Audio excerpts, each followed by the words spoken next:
প্রত্যাশা তো স্বাভাবিক, কারণ আমার প্রত্যাশা তো আমার পরিপূর্ণ করতে 100% করতে হবে। কমিশনার যে আমাদেরকে আচরণবিধি বেঁধে দিয়েছেন সেটাকে আমরা সম্মান করি। ইনশাআল্লাহ সেবার নির্বাচনটা অবাধ, সুস্থ, সুন্দর, নির্বিচ্ছিন্ন, পরিচ্ছন্ন একটা নির্বাচন হবে। আমি টিম লিডার, আমার প্রত্যাশা তো স্ট্রং থাকতেই হবে। অনুষ্ঠানের মাধ্যমে, ফোনের মাধ্যমে এই আমাদের আচরণবিধিকে সম্মান নিয়ে কমিউনিকেট আমাদের টিম করেছে, আমরাও করে যাচ্ছি।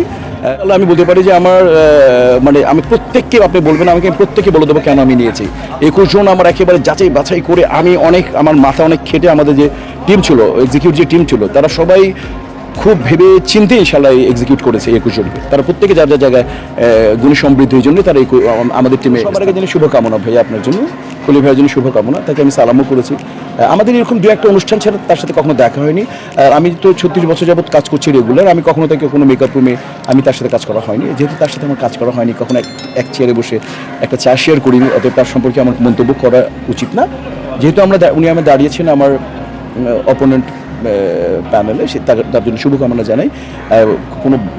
কোনো বাজে কমেন্টস আমি করতে পারবো না, একেবারে প্রাণপণ চেষ্টা করেছি। কারণ বিগত দিনে আমি মনে করি আপনারা যে থানা, পুলিশ, কেস কামারে দেখেছেন, এটা শিল্পী সুলভ আচরণ না। এতে আমাদের শিল্পীর সাথে শিল্প জড়িত, এবং আমি মনে করি যে এটা শৈল্পিক মানে পানাই নষ্ট হয়েছে। সেটাকে আমি একেবারে মনে প্রাণে মানে ব্রত ছিলাম যে কোনোভাবে এটাকে আপনাদেরকে হতে দেবো না। আপনারা কন্টেন্ট অনেক পেয়েছেন, এবার কোনো কন্টেন্ট আমি আপনাদেরকে দিচ্ছি না। কারণ আসলে প্রপার শিল্পী কাজ হচ্ছে এখানে আমাদের যে 570 জন মেম্বার আছে, তারা যাকেই সমর্থন দিবে সে জয়ের মালা পড়বে। এটাকে নিয়ে তারা 2 বছরের জন্য একটা সেবা করবে, এটা তো আমার কিছু না। বাট এটা আমাদের কিছু, আমি বলবো না তাদেরকে, তারা হয়তো আমি তাদেরকে পরিপূর্ণ শিল্পীও বলবো না। পরিপূর্ণ শিল্পী হলে এদের কোর্ট কামারি, থানা, পুলিশ এগুলো আমাদের নেবেছে, এবার প্রতিযোগিতায় নেবেছে। আমি 2টা মালা, আমার মানে অদৃশ্য 2টা মালা আমার গলায় আছে, বিজয়ের মালা আর মনে করেন পরাজয়ের মালা।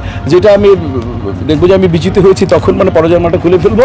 আর যদি উল্টাটা হয় তাহলে একটু বুঝতে নিন। ওইটাই আমাদের যেদিন দেখে আমরা খালি বলেছি যে আমরা দুজন, ওদিন থেকে তো মনে করেন আপনারাই জানেন ইম্প্যাক্টটা কি এসছে। বাট আমি আপনাদেরকে কখনো ইন্টারভিউ দিইনি। এই 2-3 দিন যাবত আমি ইন্টারভিউ দিচ্ছি, যাতে আপনারা এটা হাইপ যাই বলেন না, ভিউয়ার্স বলেন না, এই কন্টেন্ট চাবে না। কারণ আমরা পুরো দস্তুর, আমাদের যিনি প্রডিউসার অ্যাসোসিয়েশন প্রেসিডেন্ট খুরসালম খুসরো, আমাদের অভিজ্ঞ ডিরেক্টর এজে রানা সাহেব, তারপর আমাদের বিএস নিশান, তারপরে আমাদের প্রডিউসার অ্যাসোসিয়েশন যিনি অ্যাপিলেট বোর্ডের প্রধান, তিনি হচ্ছেন আমাদের আলম ভাইয়া, ফিল্ম ক্লাবের রানিং প্রেসিডেন্ট, তার সাথে আছে ক্যামেরাম্যান অ্যাসোসিয়েশন সাধারণ সম্পাদক মজনু। তো সব প্রথিত যশা বলি বা অভিজ্ঞ এবং মানে অভিজ্ঞতা সমৃদ্ধ লোকগুলো আমাদের 2টা বিভাগে আছে, মানে নির্বাচন কমিশন এবং অ্যাপিলেট বোর্ডে।